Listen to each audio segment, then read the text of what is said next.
Okay, good morning, good afternoon, good evening po sa lahat. Saan mo pong panig kayo naroon sa mundo? Welcome to our 266th episode of a Health Updates webinar series brought to you by the University of the Philippines.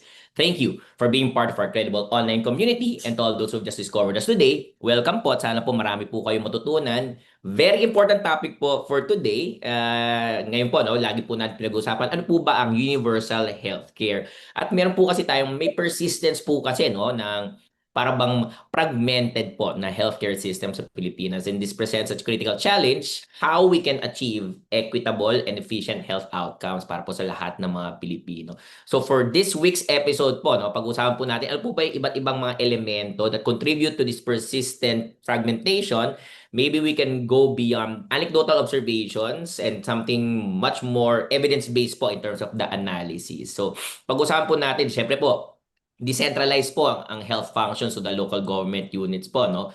So, maybe implementation-wise, mas madali po ito, pero it has inadvertently led to disparities po in terms of the service delivery capacity, resource allocation, at pati na rin po sa technical or expertise across the provinces and municipalities. So, hopefully for today, we'll be able to discuss ano po ba yung mga practical tips, solution po, no, and recommendations on how we'll be able to, let's say, leverage all of that. Lalo na po, meron po tayong PhilHealth, meron po tayong mga programa ng Department of Health, meron din po tayong mga LGU-sourced budgets.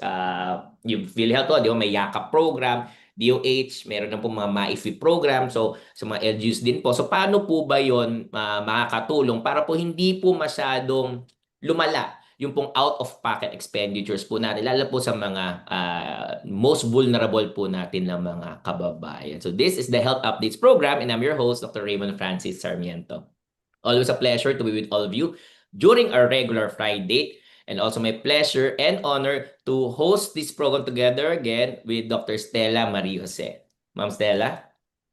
Good afternoon, Raymond, and hello to all our participants here in the live broadcast of the Zoom webinar, and to all those watching via live streaming on TVUP YouTube channel, as well as the UP System Facebook page, the TVUP Facebook page, and of course, those watching from TVUP Signal Channel 101. Today, our main speaker is a senior research fellow from the Ateneo Policy Center. We have Dr. Kenneth Hartigan-Go, and our reactor is Dr. Mingita Padilla, who is the past president of the iBank of the Philippines.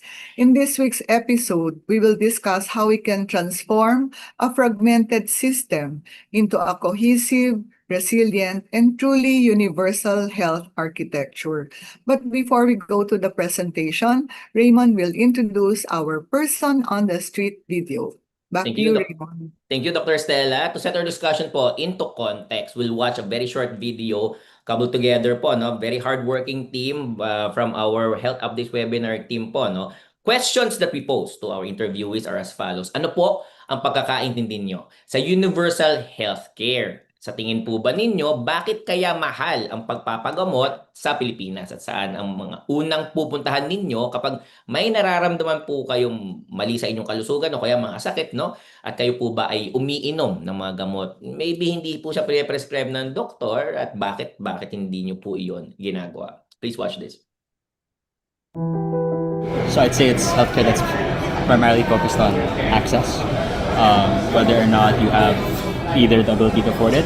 Hindi ko pa siya naririnig, well, at least here in the Philippines. Parang hindi siya implemented dito. I feel like it's more of a parang taga-dayuhan na law. Batas siya tungkol sa pagpapalinang ng kalusugan ng mga tao. Hindi lang tungkol sa gamot, tungkol din sa mga establishments para sa tungkol sa health ng tao. Medical labor is quite expensive. And so if you're taking many years of your life to pursue becoming a doctor, you're probably expecting to get paid back for it a fairly large amount. That's why a lot of the fees are related to, what do you call this? Fees for doctors themselves. Feeling ko ang daming politika tsaka korupsyon involved sa mga, kahit sa healthcare, ang daming nangangailangan ng pera, so may iba't ibang kinakailangan gawin para abutin yung perang yun. Karamihan ng mga gamot tsaka mga hospital dito sa Philippines ay puro private. Walang project ang government, or hindi ako aware na may project ang government tungkol sa healthcare natin. Siguro libreng ah, gamot, libreng mga check-up, ganun po. I definitely bring it to a hospital. I feel lucky that I'm in an area where there are a lot of hospitals around, and I feel like I have options. I never feel like they'll get full or that they won't have the facilities for whomever is sick. Honestly, online sources muna kasi parang at least sa province namin, hindi masyadong reliable yung healthcare doon. And palaging puno yung either mga rooms or yung mga pila, palaging may pila doon. Kung may public man, hindi siya readily accessible sa lahat ng tao. Kasi parang may experience kami na may sakit yung wife ko, tapos dinala ko siya sa public, hindi kami naasikaso agad kasi marami rin pong nakapila. Minsan nga, hindi nga online. Minsan may mga albularyo pa. I know some people that go to albularios first before actual doctors. So I definitely stick to medicine that's prescribed. I feel like, I guess there are concerns that the FDA is overly strict with clinical testing, and whether or not, I don't know, some medicines might actually be beneficial but are currently not allowed or not regulated. Unang-una, research muna ng lunas, tas pagka medyo malala na yung nararamdaman, diretso hospital na. It's not a definite yes or no eh. Sometimes kasi, it's more of a okay lang kasi I myself, I use like, as a singer, I use vocal remedies na non-FDA approved, but it works. Hindi siya okay para sa akin na. Kasi yung mga yun, hindi naman dumaan sa screening, sa quality control, ganon. May mga iba naman na FDA approved siya, mas lalong nagwo-worsen yung condition. So is it the doctor that prescribed the medicine? Is it the hospital that let the patient in? There's so many factors. Kaya my answer is I'm unsure, hindi ko alam.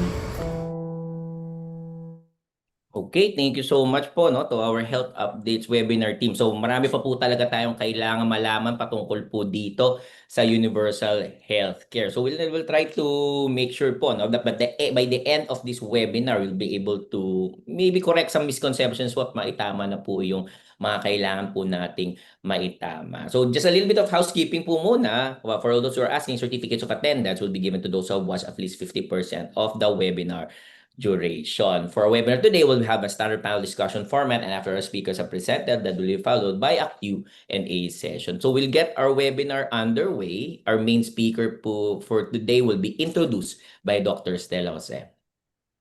Our speaker for today is a senior research fellow from the Ateneo Policy Center, Dr. Kenneth Hartigango.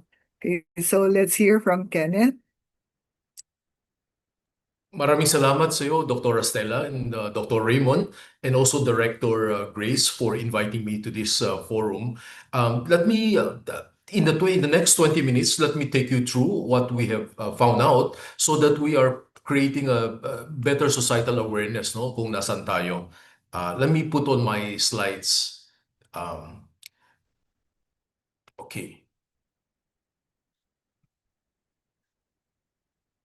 This is my disclosure. I sit in a number of private and NGO as advisory board, consultant and director, but currently I'm with the academe and formerly with the government.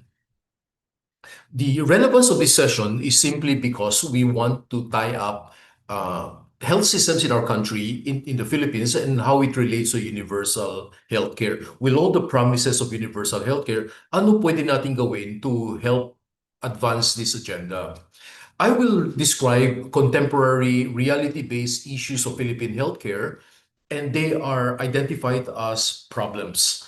And I'll take you through in many of these para maintindihan natin. First, we acknowledge talaga may fragmentation of health services. 70% is estimated to be coming from the private sector. Then we have a market failure. There's an imbalance within primary care coordinating with subspecialty care. We have found regulatory inefficiencies and access to medicine and technology, including what we know as assessment cost effectively for health technology. There is a concern. We are losing precious health human resource, no? But it's not just the numbers, no? There's also a competency skills gap, a weak infrastructure for ICT, and lastly, we need to try to find out how we can improve literacy for the public. Everybody is focused on the left side of the slide by looking at what the WHO says is the 6 building blocks. However, these are all process and components. It is true that we need to invest in them, but the problem in investing in them, hindi sila tuhog. Wala silang mutually reinforcing strategy. What we should be really looking for, both government and the private health sector, is to look at the outcomes. Are we indeed providing improvement in health? Are the services responsive? May talaga ba may social protection ang mga tao? And are we efficient given the limited resources we have? Sadly, the regulatory principle is looking at whether you're complying with the left side of the slide, but not looking at the outcome. We have a wicked problem. The wicked problem in the Philippines is this: fragmentation and inequity of access to healthcare. Kenneth Arrow, who is a Nobel Prize winner from the United States as early as 1963, meron siyang seminal paper na lumabas sa American Economic Review. Basically, he asked the question, is healthcare and welfare a commodity of trade or is it a public good? Dito kasi tayo nagtatalo. Hindi klaro sa ating lipunan at sa ating health authority how to balance these two together. Let's begin with regulatory inefficiencies. Everything has to be complied according to law, so the authorities have said. But how can we improve this so that it serves the purpose of better healthcare and better health services? My question oftentimes is, sino nagre-regulate sa mga regulator? This is my problem. Look at the ARTA report about a week ago. FDA is kulelat, no? They're the #1 most complained agency, and then followed by other government department. And this alone tells us there is something systemically wrong with this agency. They regulate food, they regulate cosmetic devices, they regulate pharmacologic medicine products, including vaccine. If they are not doing a good job, how can we trust that they are providing these agents for healthcare use, no? So we talk to some doctors, they doubt the quality of some drugs, even up to now. Let me share to you a Robert Klitgard formula, no? The perception of the regulatory agency and many of the other government agencies there is that there are pahit ng corruption. And remember, the formula for corruption is monopoly. They're the only regulatory agency doing the job. And if they do not follow the rules themselves and do discretion without any accountability, wala nagre-regulate and oversighting this body, it is creating the pathway for corruption. My observation is this: government regulators need to be less onion skin. They need to improve themselves. They need to look at their policies, review them. What is the logic? How is it executed? Oftentimes, these authorities will then look at nako-comply ka ba sa legal provisions, but they are not regulating in terms of risk or nor of outcomes. I will share a little bit more of this later on. The health technology assessment is something that is enshrined in Provision 34 of Universal Healthcare. What this means is that government is looking at a new technology, whether it is cost-effective. By being cost-effective, ito ang ire-recommenda for procurement and also for its reimbursement with PhilHealth. To my knowledge, there is an attempt to make it better in terms of cost-effectiveness and access. But they are nalulunod sila sa trabaho. Mahirap itong trabahong to, no? And in fact, if you know the Universal Healthcare Law, there is a flaw in Provision 34 in terms of accessing innovation products that could have been more cost-effective, but they are not allowed because something is wrong with one of the provisions of law there. There is often a question regarding health services. Kasi mahal daw, no? Yung health service. I always question, what is the logic for having medical assistance fund for indigent? if not, this is really a partisan political abuse of influence and power. And basically, the assessment here, this is an exploitation of the poor and sick. The idea here is wala na dapat yung mga medical assistance funds that you can seek your politician for approval, but there is a PhilHealth that has command of all the use of the money, no? In terms of, it's a one-stop shop in terms of getting assistance. Hindi yung saan-saan ka pupunta in order to look for money. The Commission of Audit recently in the news, I think this morning, flagged something very important. More than 30 million worth of drugs, and I think the figure is actually an understatement, na expired, no, that they found in the Department of Health. Now, when the media reports an event, rarely do we see something like, bakit nangyari? Anong explanation? Is there an investigation on what caused it, no, root cause? This for me is a red flag that the media is not reporting the reason. In fact, the way the media has labeled it will damage institution and also individual credibility. Notwithstanding this fact, let's look now at the DOH. In order to address this problem, we thought, number one, tatanungin dapat natin sa DOH, sino bang mga advisors and technical consultants ninyo? And are they held accountable for helping you through in this mess? Number two, what is your risk management plan na nire-require mo sa mga industry pero sarili ng government wala? What is the management plan when these things happen? Number three is, DOH, you can ask for help. But it seems that trust and collaboration is very unclear at this point in time. Now, having talked about the regulator and the logistics and supply chain, let's look at the other item in the 6 building blocks. What is the future of people management and health workplace management? Okay. WHO, some years ago, has predicted that we will have something like over 10 million shortage of health workers and professionals all over the world by the year 2035. That's 10 years down the line. The problem is caused by many citizens in a foreign country do not want to take up jobs difficult as a health professional, as a health worker. And in developing rich countries, it's easier to employ nurses and health professionals coming from the Philippines. You will now look at this from a perspective of the future. There will be future healthcare in the Philippines, but it's going to be expensive. If we're losing or hemorrhaging our nurses to another country, we need to find a way, an alternative plan to keep the good ones in the country. This is a slide we borrowed from the Department of Health.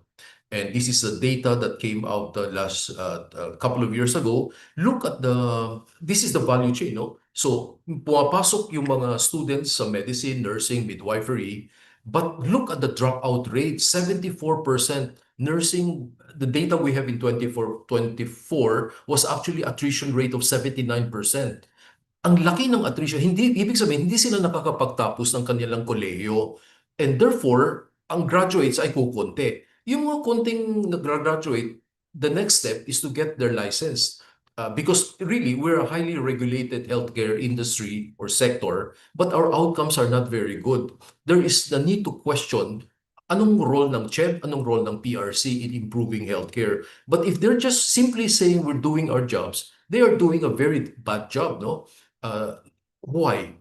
The nurses who graduate, the kunting nurses na graduate sa school nila, on the average, many of them are going to pay for 40,000 peso and spend 3 at most 6 months to go to a review school. Ang tanong ganun, kung sila ay kailangan pumunta sa review school para lang makapasa sa PRC board exam, anong nangyari dun sa 4 years of education? So people are now saying baka may quality issue yung mga eskwelahan, that they are unprepared despite the 4 years of investment in them. Those that are graduate and took the exam, some of them don't even work in the health sector. They join other industry in order to survive, and they complain about the employment situation.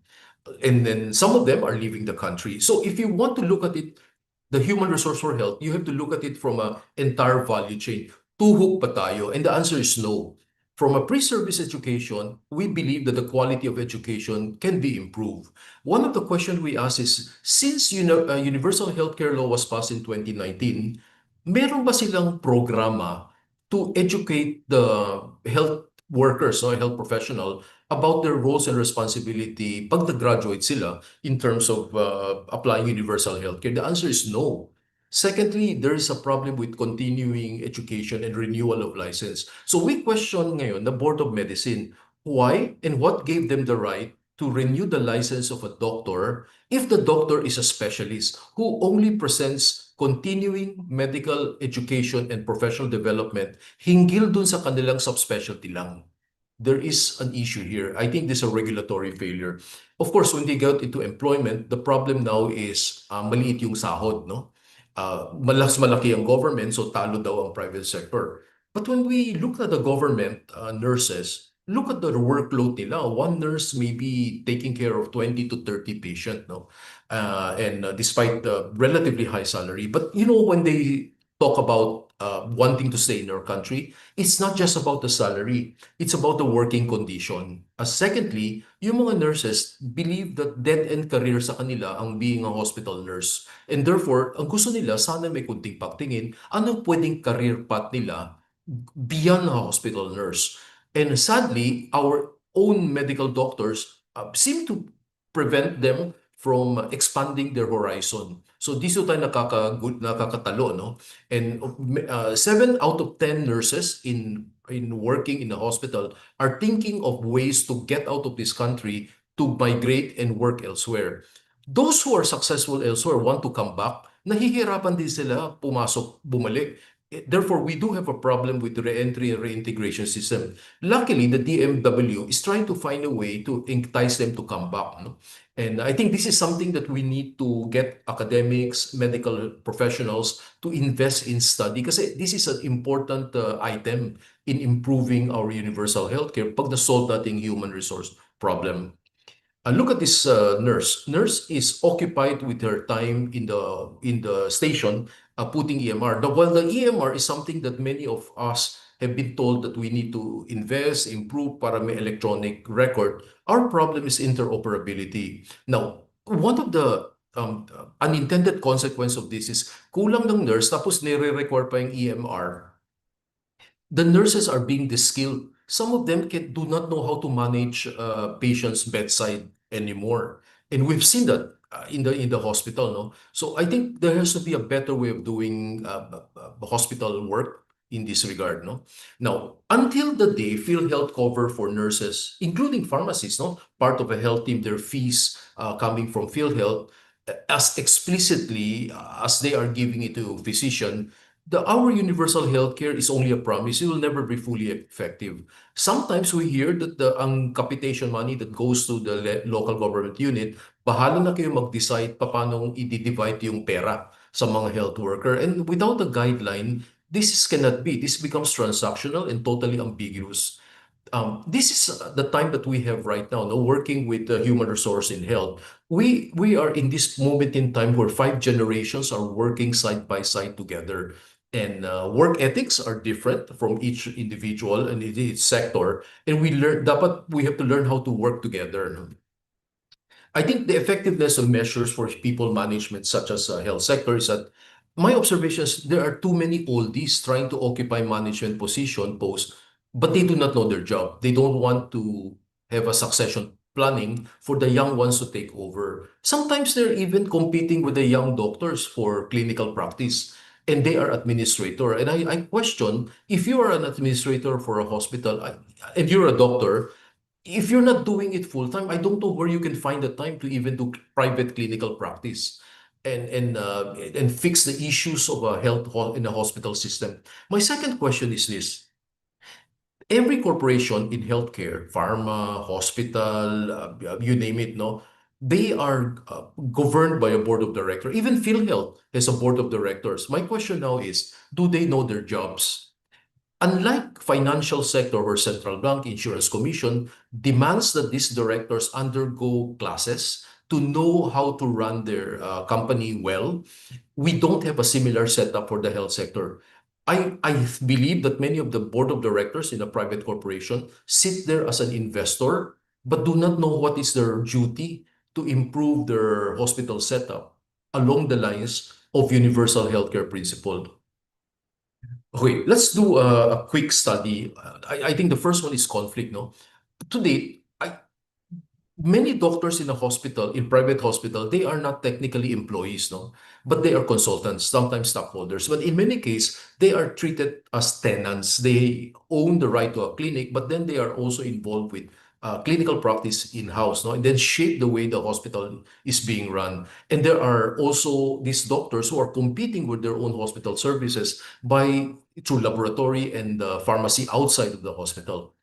I always wonder if a doctor is practicing in a rival hospital and not full-time in one hospital, what would be the outcome? And it looks like the outcome is not very good because they make the patient wait as an example of a consequence.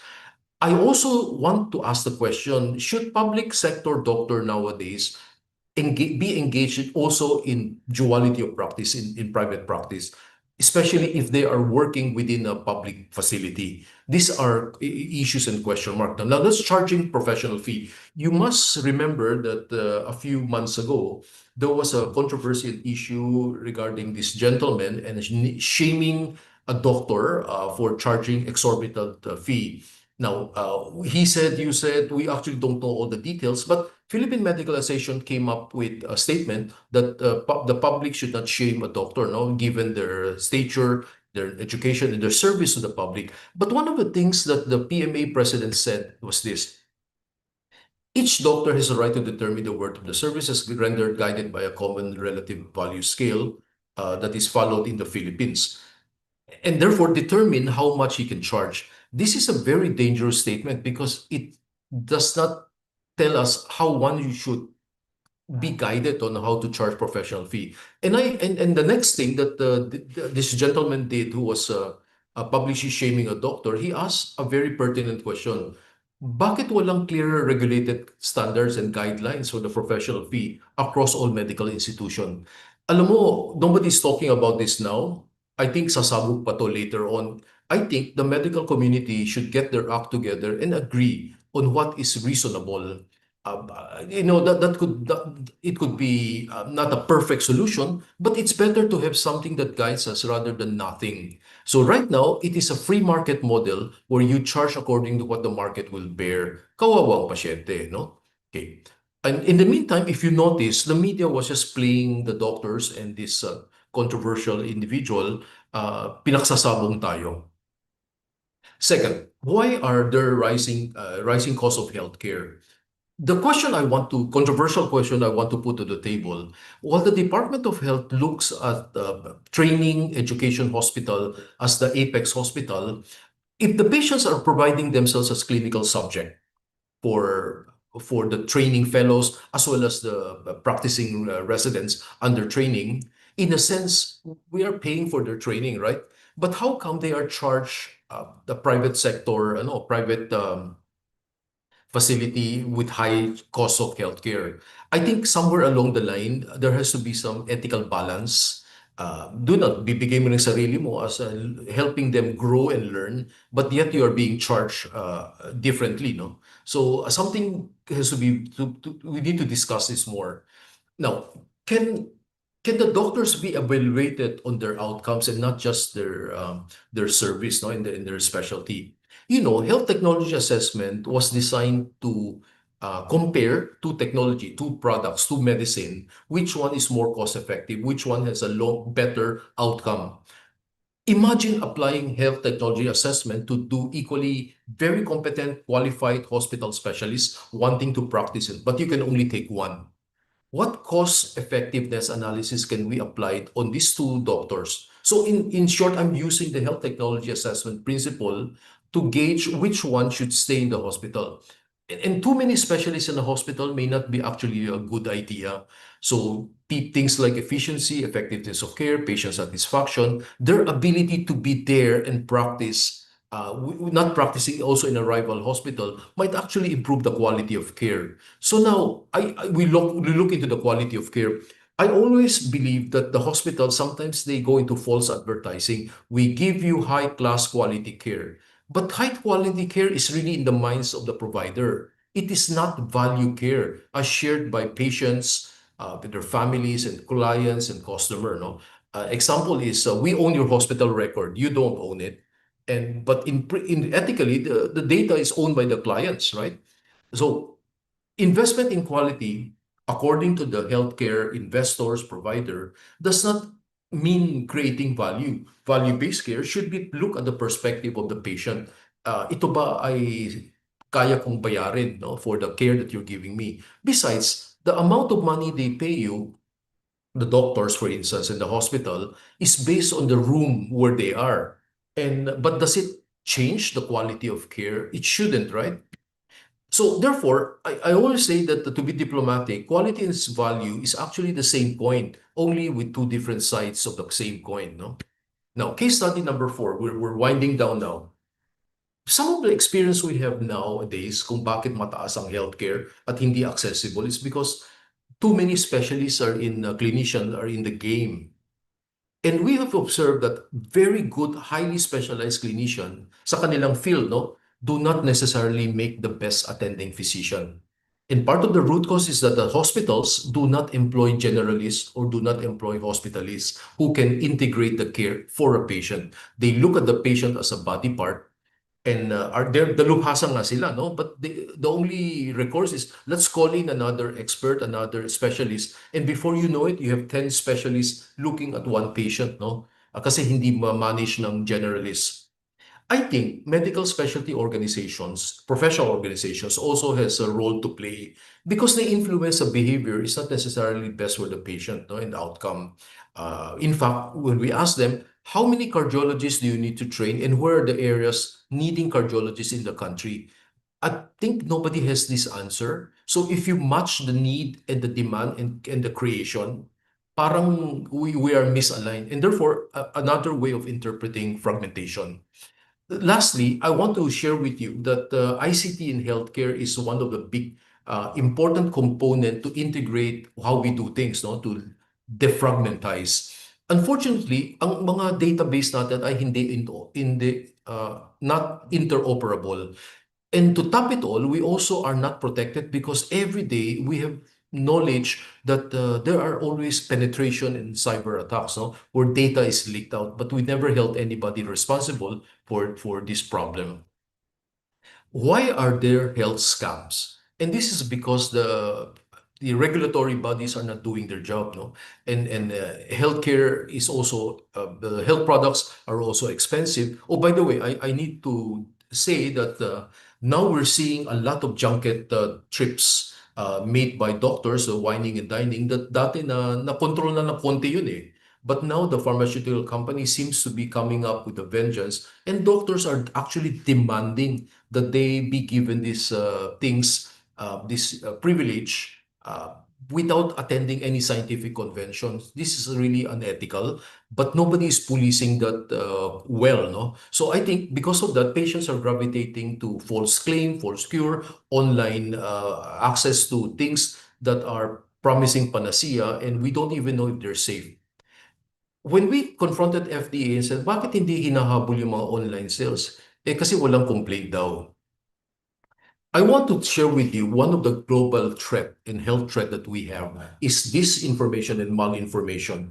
A year ago, it was disclosed that the U.S. military admitted that they run secret anti-vax campaign against in the Philippines to undermine Chinese-made COVID vaccine during the pandemic.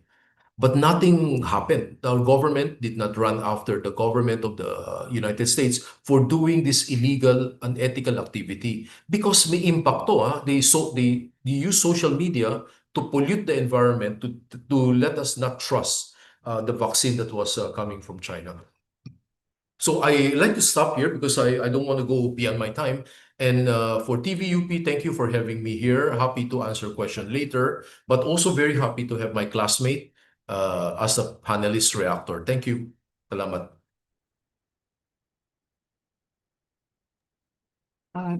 Thank you very much, Dr. Kenneth Hartigango, for your talk. And it is well elucidated. And so let us hear from our reactor, Dr. Mingita Padilla. Hello, salamat Stella, Raymond, and Dr. Gigi, and to my classmate Ken. No, can you all hear me? Yes. Okay. Now, Let me just put this on. There's so much to react to, Ken, in your talk. I will try to just, but I want to concentrate on a few things because it's too long if I were to touch on everything. When I first read some of your um, well, data, no, something struck me, and we've been talking about this for some time. No, we even had a forum called Future Ready Healthcare. And so I want to start with that. No? Regulatory failure to respond to the needs of the times. And I stress needs of the times. Okay. I practice. I'm a clinician, but I'm also very much involved in, fora about regulation, universal healthcare, etc. There we see that there's a lack of communication and cooperation among agencies that should communicate. For example, even within an agency, even if they work in the same office, they have to give memoranda to each other without even talking in between. No?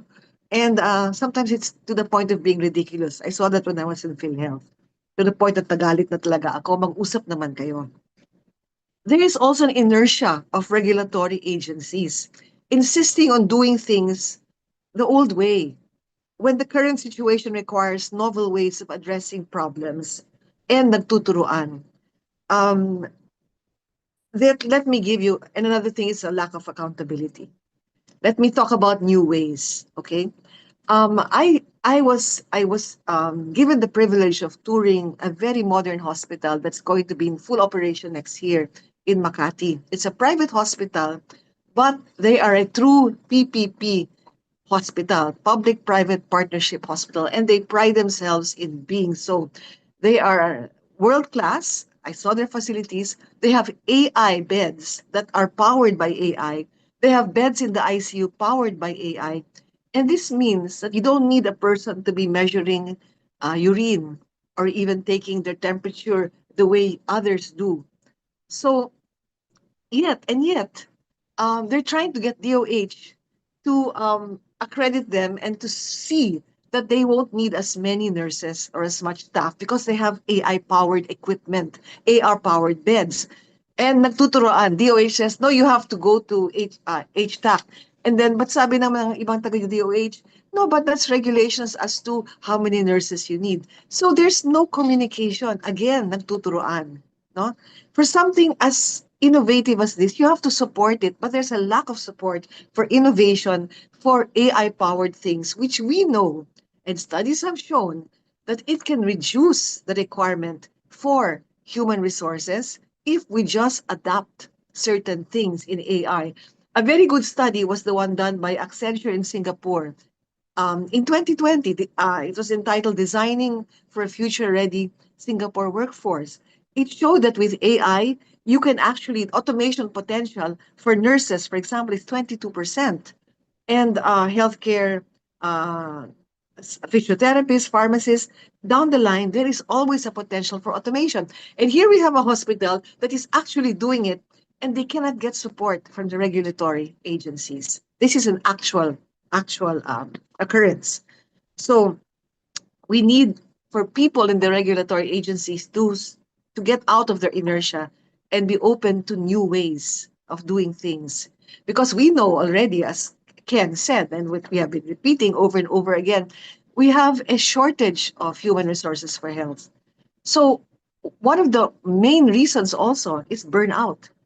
So if you have automation, if you are able to integrate this in hospitals and hospitals are willing to do it, we should support it. Our government should support it. It will lessen burnout, etc. Again, HR, Ken mentioned, they must have a professional pathway. Nurse practitioners, for example, they can man the health centers in the provinces, and it can bring home our OFWs who are from those provinces. And yet, it hasn't really been seriously addressed. We have brought this up repeatedly. Because of the lack or the failure to look at things in a new way, sometimes some hospitals cannot get accredited because they don't have enough nursing staff. And yet, they can manage because they have some automation. But because the Department of Health will still not budge in their regulatory policies, Some hospitals resort to fraud. I know an old woman in her 70s, a nurse, was told, a hospital said, can we borrow your ID, your PRC ID, so we can pretend you're part of the staff? So should not have to resort to fraud simply because regulatory agencies cannot move towards the future. Let's talk about primary health care. Those of us who understand universal healthcare, narinig ko yung mga interview nyo kanina, no? There's really a lack of communication. There's not enough communication. I have a Facebook page. Sometimes I have 1.3 million views, all about yakap. People are hungry for information and they cannot get it through the barangay, for example, or government. Kulang na kulang. We do not maximize our information technology. We do not maximize modes of communication. Just get a celebrity to sort of mouth things, to be a patient, kunyari, to dramatize what universal healthcare, what primary healthcare is, what integration is. That's going to give a lot of information more than the gobbledygook of a lot of technical people talking about UHC. So we lack proper communication. And then yakap again. We have, as of today, 3,903 yakap clinics as of October 31. This is very good. 2,971 are government and the rest are private. Yakap, if only we were able to operate it properly, minus fraud, minus the ones that are claiming to be yakap clinics but don't deliver anything, it should address the need for primary health care, which is the most important aspect really of universal health care. But again, FDA is making it difficult for certain yakap clinics to expand their services. Again, this is red tape. Again, this is regulatory failure. Very good point is that I am a consultant for a yakap clinic that is trying to expand to include optometric care because PhilHealth is now offering that. They have the requirements, but it's taking months and months and months for FDA to give them a accreditation. Why? They've fulfilled everything. Again, it's regulatory failure. It's red tape. Going back to yakap.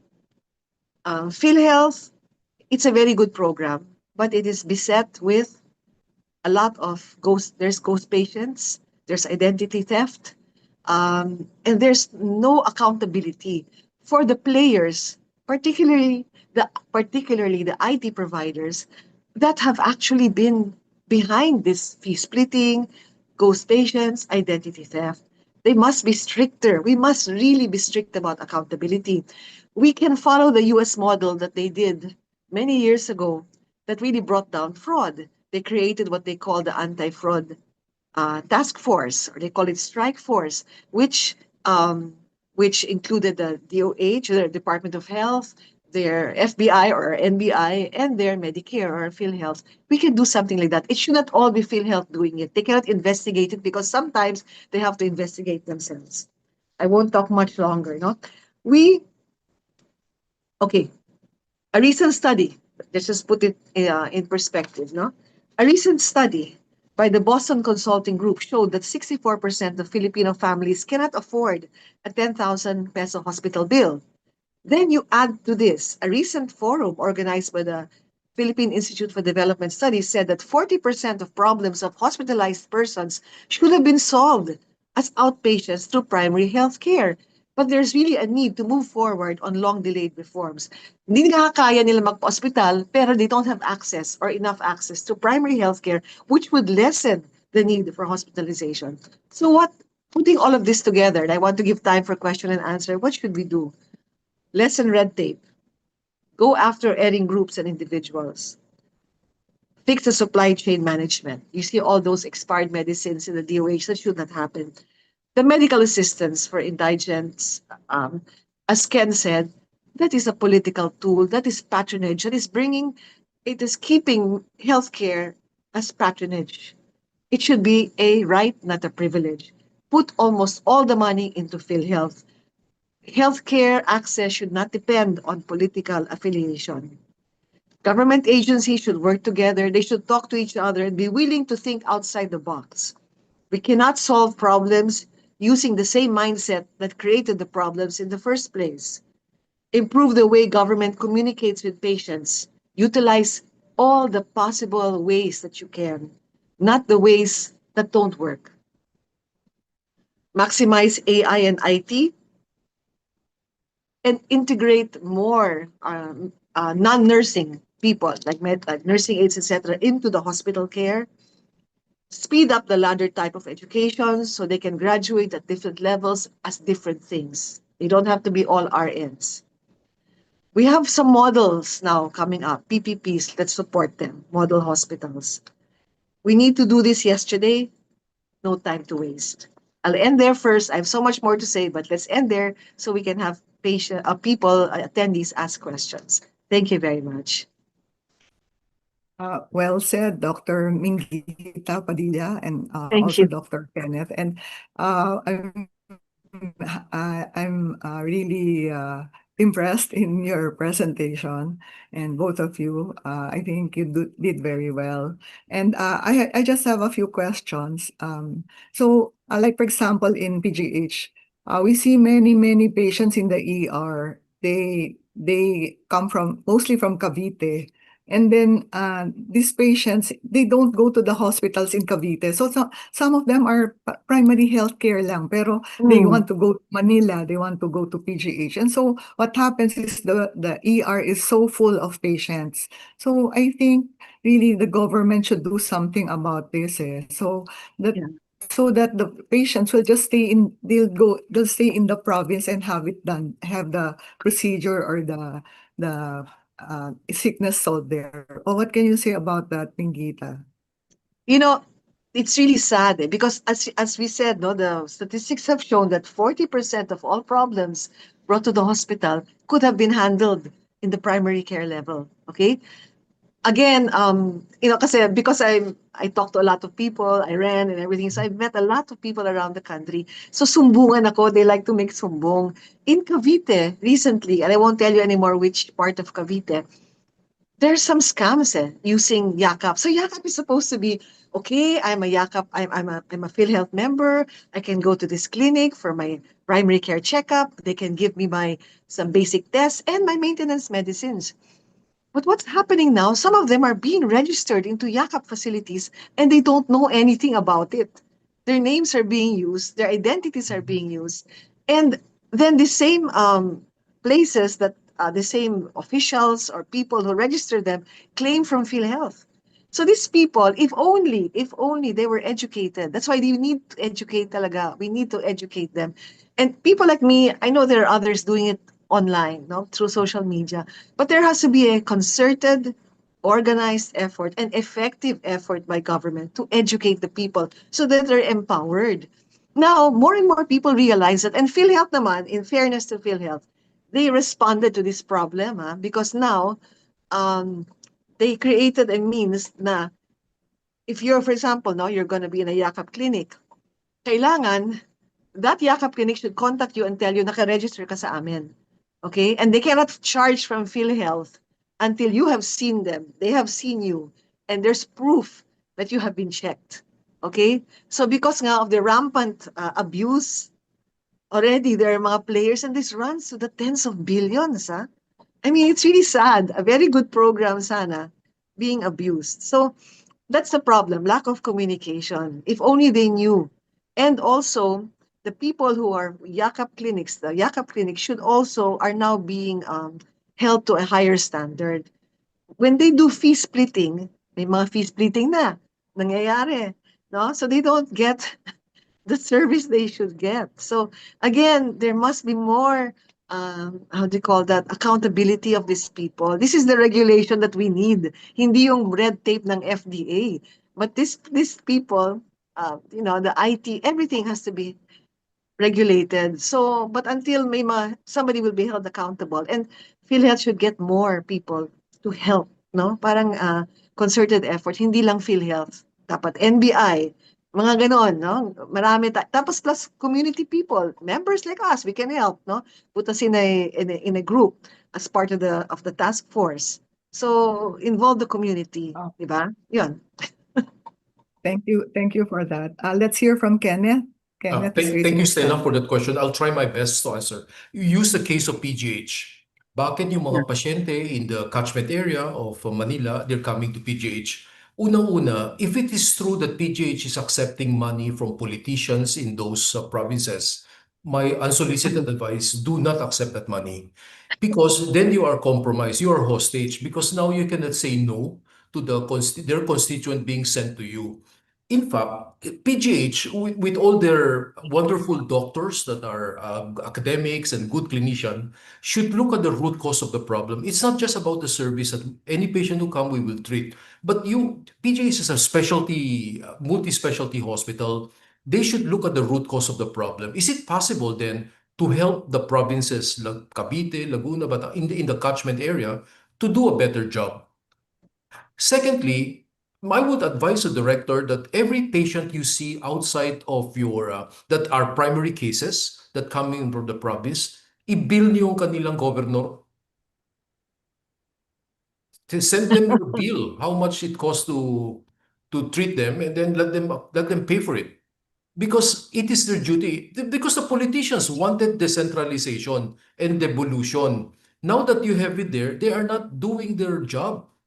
They want it, the power, but they don't do their job. So they have to improve their health system in their country. If they're not moving it, ang problema kasi natin, takot tayo to create a rating system. Who is doing good, who is doing bad? Maybe we need to embarrass them in order to they will shape and let them compete against each other. But Yeah. PGH have to learn to say no. Because if you keep taking care of primary cases, where are you spending your money for specialized research that will help the entire country, di ba? And in the meantime, you overwork your frontliners, di ba? Your I'll add, frontliners are overworked. How come we should be doing something better? But these things should be done in the provinces, right? You know, yes. this. There's a comment here from Miss Nilda. Marami nang lalong nagkakasakit dahil sa mga claims in social media, sa radio, lalo na ang mga nag-endorse ng mga artista at mga influencer. Marami nagkakasakit, lalong naghihirap ang bansa. Saan na tayo? Totoo. Maraming mga dapat Yep. pagtuunan ng pansin sa health Mhm. sector. Yes. Oh, You know, hindi actually, pa. I have been a victim of that because my videos, my legitimate videos, alam mo ginagawa sa AI, kunyari, I had a video tungkol sa ano yung safe screen time for children. I was talking about that. They changed everything I said, used an AI voice to sound like me, endorsing a medicine for the brain and the eyes. A medicine which I don't know about. So, ilang beses na nangyari, iba-iba. So, ang ginagawa ko, first of what I did, no, as myself, no, I went to that site and then sinabi ko sa lahat ng mga tao, bumibili na sila ng gamot na hindi ko alam, no? Um, I said, look, this is a criminal site. Hindi ito ako, ginagamit ako. Kaya kayo, huwag kayong bibili. Talagang diniretso ko na sila. It stopped after that. But I think our Philippine Medical Association is not doing enough. The Department of Health and the FDA are not doing enough. Dapat talagang with the anti-cybercrime, kasi we have an anti-cybercrime division here in the country, but they're not working together. If only they work together, Yep. you know, and don't stop reminding the people, which parang dapat may site, oh, lahat ito ay fake. Diba? Wala. So again, lack of integration and cooperation among agencies which should be working together. So if we have that site, announce it. Okay, itong site na to, cybercrime, FDA, and PMA. Ayan, work together. Lahat ito fake. Okay? Huwag niyong tatangkilikin at ito ay mga hindi talaga ine-endorse ng mga doktor. Yun, walang ganon Walang Oo. ganon. Oo. There's a comment here from from Jose Rene Sansalit. I am not sure how many doctors are as deeply concerned and articulate about health challenges in the country as Dr. Kenneth and Dr. Mingita. Thank you for your comment, Rene. Thank you. Thank you. Madaldal kami. I think we're running out of time. You want to say your last piece? First, si Kenneth and then si Mingita. Yeah, thank you very much. My short comment lang. I think we have to question. We should not just be passive and say, ito yung pamamalakad, let's just accept it. I think us health professionals should ask the right question and keep pushing and challenging. And sorry na lang kasi kung onion skin yung government official, but they have to be criticized for should be doing. But again, healthcare is not the job only of the government. It's a whole of Yeah. community Whole of affair, no? And especially as health professional in our medical society, ang laki ng political capital natin, but unfortunately, we are afraid. We're not asking the right question. Thank you. Thank Salamat. you. Mingita, your Well, last. Well, thank you for Okay. inviting me to react to this wonderful talk and very relevant talk. No, I think I said enough already, kanina, no, what has to be done. But I cannot overemphasize the need for communication and integration. Communication among the different agencies, integration among all of them, and communication to the people. Talagang they are so, alam mo, hindi ko na alam kung gagawin ko kuminsan dun sa, kaya that's why I went into social media eh. Kung sa akin lang, ayoko eh. But, then you realize, every time I'm telling myself, I'll stop, the questions keep coming and you have to answer. And that just shows you our government and maybe the medical community has failed to really reach out in an effective manner to the people. So we need to talk to them more, but we also need to hold people accountable. Those who need to be held accountable. Yan. Thank you. Thank you. Thank you very much Thank for you. your talk, both of you, Kenneth and Mingita. I think TVUP our audience has learned a lot from this talk. And so let's proceed with the next part. Can you show the panel discussion? The first question, the panelists demonstrated thorough knowledge of the topic and 100% strongly agreed. The Wow. second question, the panelists were well prepared and organized, and also 100%. The third question, the panelists spoke clearly and audibly. Again, 100%. Only one strongly disagreed. Number 4 question, the panelists use appropriate language with technical medical jargons adequately explained. 100% strongly agreed. And lastly, the panelists contributed to new perspectives and knowledge on managing various key health issues. 97% strongly agreed, and one over 73 agreed, and one disagreed, and one strongly disagreed. So that's the end of our poll. Thank you very much for answering our poll. And let's go back. Let's go to our TVUP ads.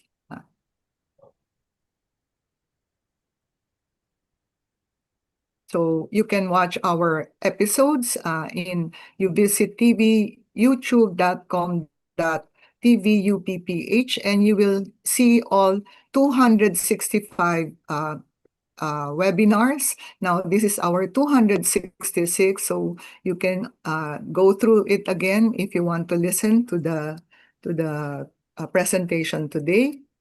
And then we have the shorts. Can you show the shorts?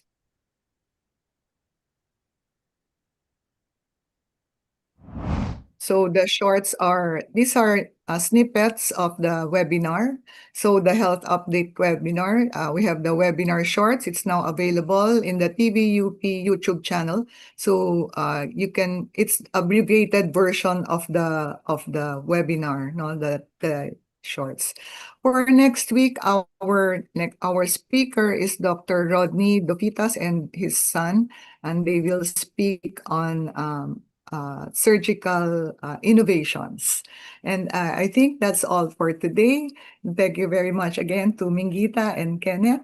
And Thank you, Stella. we hope to see you, our audience, for next week, so that you will hear another interesting lecture from TVUP. So keep safe, keep healthy, and see you online. Bye-bye. Bye-bye. Bye-bye.